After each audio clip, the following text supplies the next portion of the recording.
This is a Samsung front-load dryer I got at a yard sale, and I want to show you how to take it apart and swap out the heating canister as well as the element inside. I've done a video like this before on other style Samsung heating elements and systems, but not on a front-load dryer like this.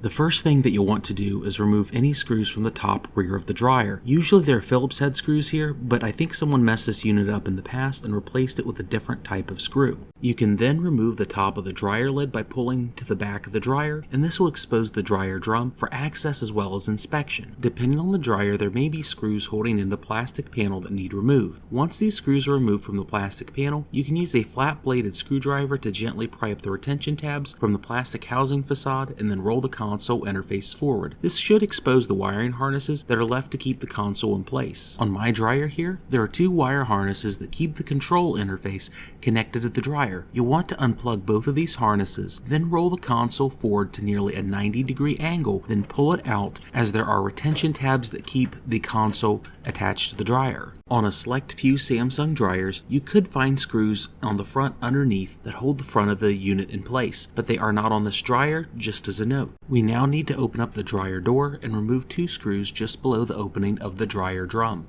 It is possible that your Samsung dryer could have a slightly different orientation, but these were the only two screws on this model holding the front of the dryer in place, behind the door at least.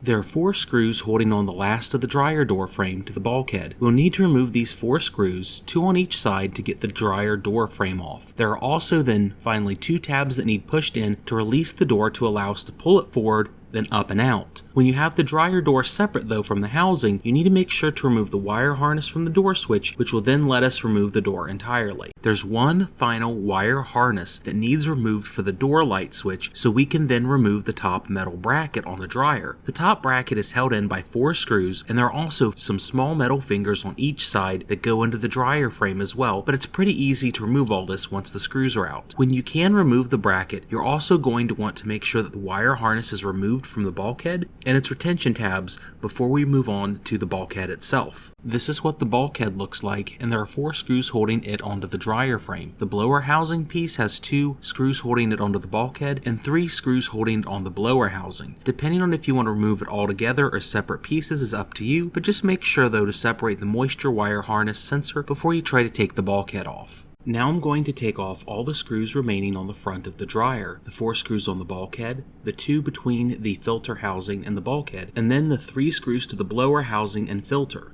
You're going to need to take off the blower screws and bulkhead screws to remove the front at a minimum. The 2 between the filter and blower housings are not needed at this stage, but I did it anyway.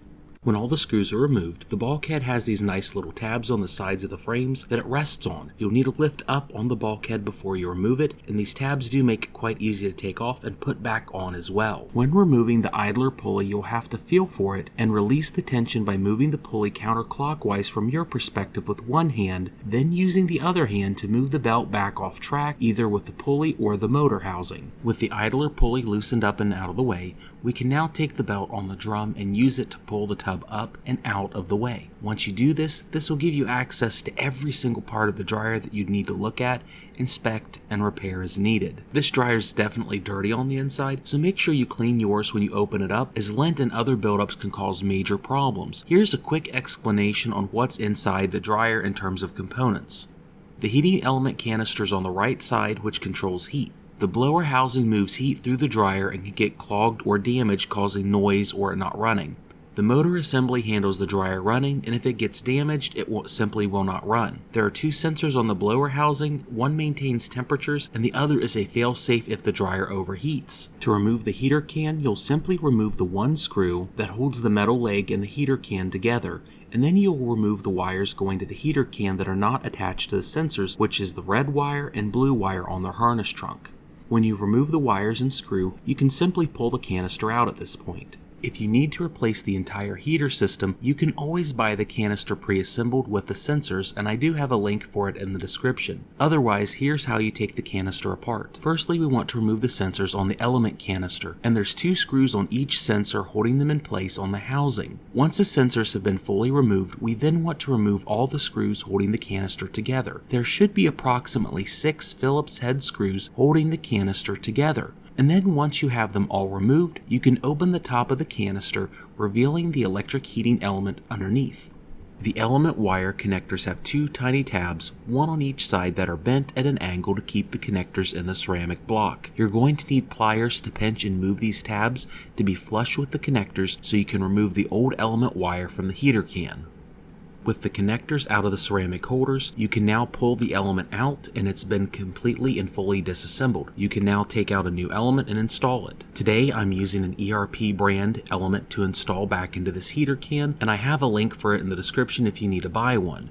You'll want to wear at least one glove in doing this install because you do not want your hands to touch the heater coil. This could get sweat or oil onto the element and it could make it burn up and degrade faster. You'll simply route the two wire connectors back into the ceramic connector harness, making sure that they are pushed in all the way with your gloved hand. You'll then take your pliers and bend the connector tabs between 50 and 90 degrees, which is enough to keep them in place and secure. The connectors are firmly in place now, and this means that we have to make sure that the element lines up properly with the screw holes. There are small indents on the heater can for it to fit in line properly. On this part, I'll be honest, lining up the screws is not the easiest thing, as the heater can always seems to want to bulge out on the sides. The best or easiest way to do this is to try to make sure that at least one screw hole lines up properly between the upper half of the canister, the heating element, and the lower half of the canister. Once you sink the very first Phillips head screw into the hole, the rest seems to come more easily, but you may have to press against the canister sides to get them to line up properly. This is a very slow task, and it took me about 4 to 5 minutes to get the whole can assembled right in real time.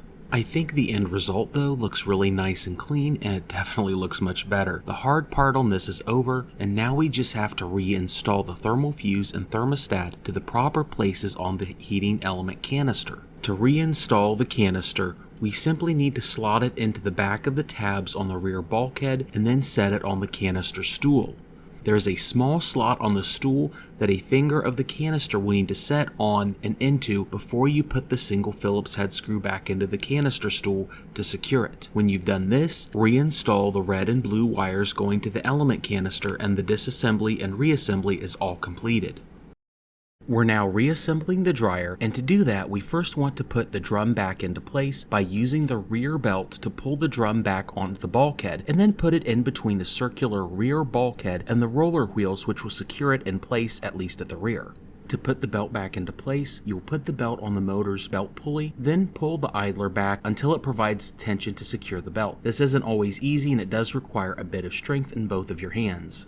Now it's time to put the front bulkhead back on. The key here is to make sure that the bulkhead rests on the 4 tabs that are on each side of the chassis. The sides may have bowed slightly, so it's possible that you could press in on the side walls of the dryer to get these tabs to slot into place properly. Also, when you're done with that, don't forget to install the moisture sensor. Next, we are reinstalling the screws to the bulkhead as well as the blower cover. Depending on if you kept the blower cover on or not will change the number of screws you need to install. I would suggest installing the cover onto the bulkhead first, as installing them individually was a little bit more time consuming. Before reinstalling the top bracket, you'll want to route the wire harness through the 2 plastic tabs on the bulkhead. Once you do this, you'll secure the metal bracket into place and reinstall 4 screws. But don't make the same mistake I did on the video and try to install the harness after the top bracket, because there usually is not enough clearance or room to do this.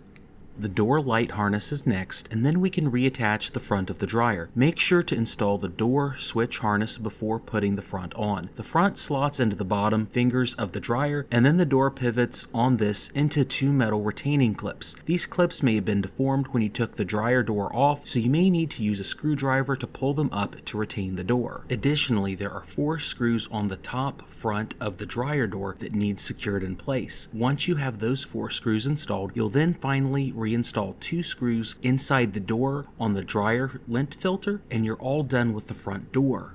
Depending on model, there's a plastic retainer at the top of the metal bracket I snapped into place. Then the control console can be reinstalled by slotting it into the holes at the dryer door and then pivoting it up. Make sure to connect any wire harnesses on the console, and your dryer is almost back together once there's 2 more screws installed on this console. Hopefully this video helps you on replacing your heating element. If you wanted to know how to do it but didn't buy the element or kit already, I have a link to buy both of them in the description below. Make sure to subscribe for more appliance videos, and have a great day.